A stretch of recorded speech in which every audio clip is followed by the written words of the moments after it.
Hey guys, it's Flo from Human Zoo, back from day 2 on Perfect Show for Rachel at New Diorama. Another amazing day with lots of learning taking place. So the first thing we had to do when we got into the rehearsal studio at the beginning of the day was go find breakfast because we didn't have any at our digs. So we let Rachel choose where we were going. It took us a while to pick, but we eventually went to Cafe Nero.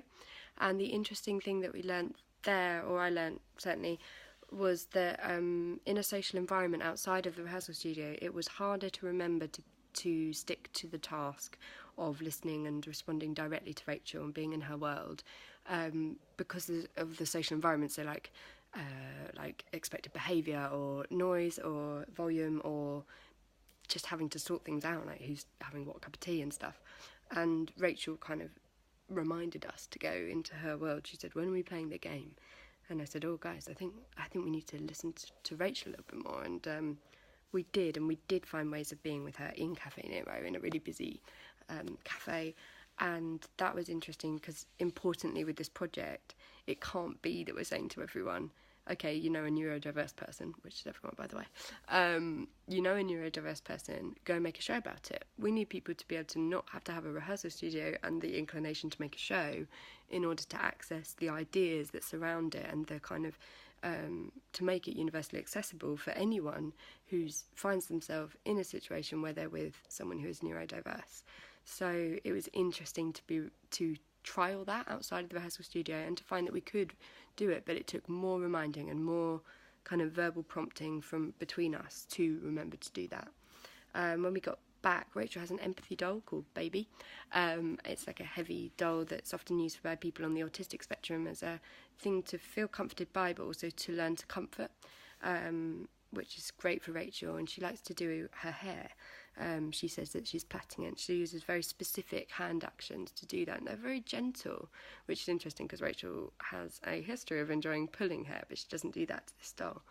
So as she was sat on the sofa doing that, we joined her and we started saying, "Can we join in?" And she said yes. And we were saying, "Oh, how do I do this?" Or "What do I do now?" Or "Do you like doing this?" And all of these things. And Rachel was enjoying sharing this great focus of these four other people kind of really focusing on what she was doing. But I realised after a while that certainly I was sitting with, like, I need to offer more to this situation. I need to make this more verbal or interesting or develop it or whatever.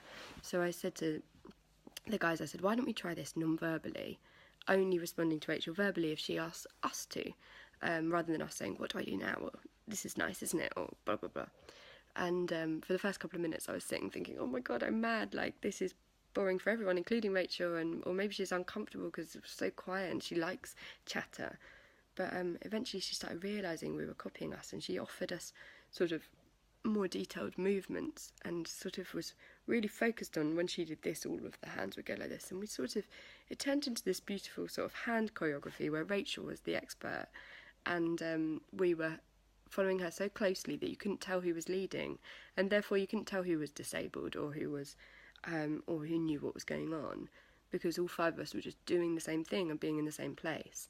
Another thing I found with that was that normally I'm the kind of person who gets touchy and bored really easily, and I can be impatient for my sins, and somehow the choice to be in Rachel's world, even though we did this for, I mean, literally it must have been an hour and a half or an hour, just playing with this baby's hair, the time just went really fast. And all of us said that. It wasn't just me because she's my sister. It was that all of us found that by being so in tune with Rachel, enjoying this process and this focus, we could actually engage in a task for a really long period of time without going, "Oh my God, what time is it? When are we leaving? When's lunch?"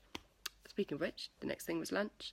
And again, there was this change from highly focused creative tasks to social environment. And I could see Rachel going, "No, you guys aren't communicating with me in the same way that you are in the sessions." And she was really eager to get back into the session and back into to finish lunch and get back into game playing. After lunch, we were a bit worried about Rachel's foot. She's broken her ankle, which means she can't weight bear at the moment, which is really difficult, and a bit of a strange thing because it takes away her ability to choose exactly where she wants to go, showing us by getting up and going there. But her foot was a bit swollen, so we took her to A&E, but they said it was fine, and we came back. And again, A&E was a chance to practice being with Rachel in a social environment with other people around, and it was possible. And we played Who's at the Door, and Rachel hides under a blanket when you come back, and we go, oh, Bob Marley's not at the door, and we've lost Rachel, and then she goes boo, and it's over. So that was good fun and repetitive, but again, if you choose to be in that space, it's more easy to join someone. And then when we got back, Rachel said, I want to play the game, which meant the card game that I spoke about yesterday. And this time she played it, and it was almost like overnight she'd become more sophisticated with it, and she had more ideas. She was making stuff happen, and that was really fun. And again, ready, 1, 2, 3, go, and out were kind of the bookends, the clear beginning and the clear end of each round.